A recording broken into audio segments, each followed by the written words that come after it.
लंबे इंट्रोगेशन के बाद हम लोगों ने पाया कि वो नॉन कोऑपरेशन कर रहे हैं, सहयोग नहीं कर रहे हैं, विवेचना में कई सारी बातें नहीं बताना चाह रहे हैं। तो नॉन कोऑपरेशन, इवेसिव रिप्लाई, इन सब कामों को हम लोग कस्टडी में ले रहे हैं, अरेस्ट कर रहे हैं। He will be produced before court और हम इसका सस्टेन्ड कस्टोडियल इंट्रोगेशन आगे करेंगे। गिरफ्तार कर लिए गए हैं। जो आरोप लगाए गए हैं आशीष मिश्रा के ऊपर, वो जांच में सहयोग नहीं कर रहे हैं। जो एसआईटी के द्वारा पूछताछ की जा रही है उसमें आशीष मिश्रा सहयोग बिल्कुल भी नहीं कर रहा। हमने शाम के वक्त ही बताया था कि आशीष मिश्रा से जो एक सवाल पूछा गया कि घटना वाले दिन 2:36 से 3:30 बजे के बीच में आशीष मिश्रा कहां थे, वो सिर्फ यही बताते रहे कि वो तो कार्यक्रम स्थल पर थे, घटना स्थल पर थे, लेकिन वो उसके एवज में कोई वीडियो, कोई सबूत नहीं दे पाए।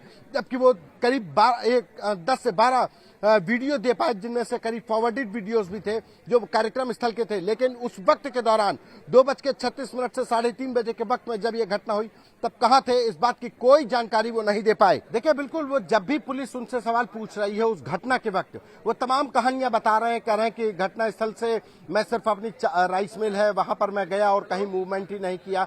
लेकिन जो तय वक्त के बारे में सवाल पूछा जा रहा तो एक ही रट लगा है कि मैं कार्यक्रम स्थल पर था, लेकिन उस तय वक्त में कहां थे, इस बात का कोई सबूत नहीं दे पाए आशीष मिश्रा। लगातार उनसे पूछताछ की जा रही है, लेकिन वो जांच में या कहा जाए पूछताछ में सहयोग नहीं कर रहे हैं। इसी आरोप में आज उनको गिरफ्तार कर लिया गया। 12 घंटे की पूछताछ के बाद आशीष मिश्रा गिरफ्तार कर लिए गए। अभी जब डीआईजी मॉनिटरिंग कमेटी के जो चेयरमैन है और डीआईजी उपेंद्र अग्रवाल आए, उन्होंने इस बात की पुष्टि की है कि आशीष मिश्रा गिरफ्तार कर लिए गए हैं और उनके ऊपर जो आरोप लगाया गया है वो जांच में सहयोग नहीं करने के चलते उनको गिरफ्तार कर लिया गया है। अब माना जा रहा है कि कल उनको रिमांड मजिस्ट्रेट के सामने पेश किया जाएगा और उसके बाद उनको जेल भेजा जाएगा। ये तय हो चुका है कि आशीष मिश्रा को अब जेल जाना पड़ेगा। देखिए, आशीष मिश्रा पूरी तैयारी से आए थे। वो मंत्री के बेटे हैं, वकीलों की पूरी फौज उनके साथ है। वकील दिल्ली से लेकर के प्रयागराज और लखनऊ के तमाम वकीलों के उनके संपर्क में थे और इतने दिनों से 2 बार उनको नोटिस दिया जा चुका और आज 11 बजे आना था। 10:40 20 मिनट पहले ही पहुंच गए, सिर्फ इसलिए क्योंकि ये मामला सरकार की साख का सवाल बन गया था और कहीं न कहीं उनके पिता की अब कुर्सी हिल चुकी थी। जिस तरीके से सुप्रीम कोर्ट में चीफ जस्टिस ने कहा कि क्या एक आम आदमी के साथ भी अगर वो मर्डर का एक्यूज होता तो क्या उत्तर प्रदेश पुलिस इसी तरीके का ट्रीटमेंट करती, उसके घर पर 160 सीआरपीसी का नोटिस चस्पा करती और उससे कहती कि आइए पधारिए, आप हमको सबूत दीजिए।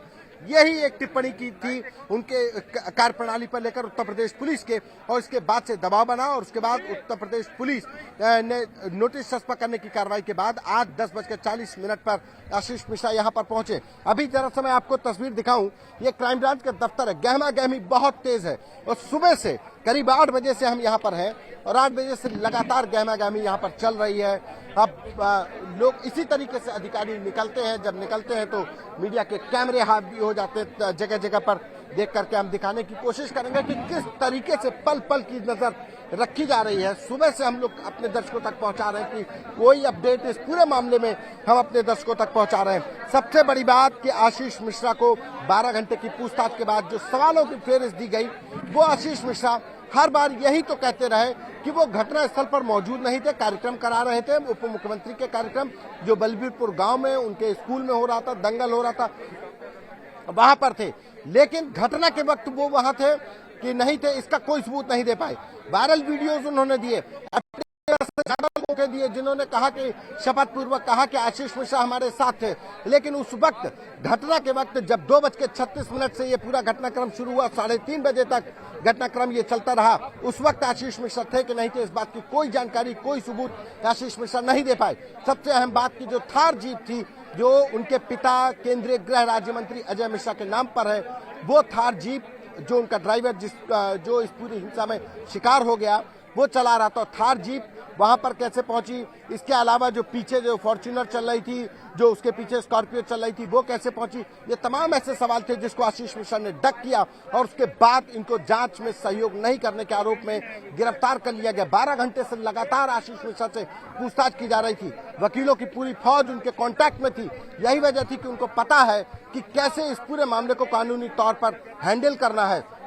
लेकिन सुबह 10:40 से लेकर के 12 घंटे पूछताछ के बाद आखिर आशीष मिश्रा गिरफ्तार कर लिए गए। देखिए, आगे की राह उनके लिए बिल्कुल आसान होने वाली नहीं है। अगर हम बात करें, आशीष मिश्रा निघासन से चुनाव लड़ने की तैयारी कर रहे थे, 2022 के चुनाव में आशीष मिश्रा निघासन से अपने पिता के दम पर वहां पर दावेदारी करने वाले थे, विधायकी के चुनाव लड़ने वाले थे। जो फेरी जो पोस्टर्स थे वो हमने देखे और लखनऊ के एक उद्योगपति के सहारे उन्होंने यहाँ पे रियल एस्टेट में एक बड़ा कारोबार फैला रखा था।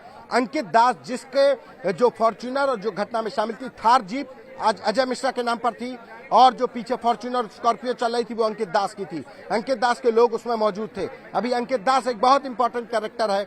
अभी आशीष मिश्रा से पूछताछ की जाए। आशीष मिश्रा ने तो कह दिया कि वो दंगल करा रहे थे, उप मुख्यमंत्री का स्वागत करने के लिए बैठे थे, लेकिन अभी ये तय हो पाना बाकी है कि आशीष मिश्रा वहां पर घटना स्थल पर थे कि नहीं थे, ये आशीष मिश्रा नहीं दे पाए। वो स्ट्रैटेजी इसीलिए तैयार की जा रही थी क्योंकि वो मंत्री के बेटे हैं। उनके पास वकीलों की पूरी प्रक्रिया को अपनाने के लिए, डक करने के लिए पूरी प्रक्रिया उनके पास है और पुलिस भी उनके आगे नतमस्तक थी। एक आम आदमी, फिर वही सवाल जो सुप्रीम कोर्ट के चीफ जस्टिस ने खड़ा किया कि एक आम आदमी अगर 302 में मुलजिम होता तो क्या यही बर्ताव होता। यही वजह थी कि लगातार किरकिरी हो रही थी। 2 बार नोटिस उनके अजय मिश्रा जो केंद्रीय गृह राज्य मंत्री, उनके घर पर चस्पा किया गया। आजाद हिंदुस्तान के इतिहास में पहली बार होगा कि किसी गृह राज्य मंत्री के घर पर उसके बेटे की तलाश में पुलिस पूछ रही है कि कहां पर है। गृह राज्य मंत्री का बेटा पुलिस के सामने पेश नहीं हो रहा है, वो भी उसी राज्य के जहां के गृह राज्य मंत्री रहने वाले हैं। तो ये अपने आप में बड़ा सवाल था। फिलहाल वो अब गिरफ्तार कर लिए गए आशीष मिश्रा। ये अब इसके बाद कल उनको रिमांड पर लिया जाएगा, रिमांड मजिस्ट्रेट के सामने पेश किया जाएगा और उसके बाद उनको जेल भेजा जाएगा और तब आगे की प्रक्रिया तय हो पाएगी।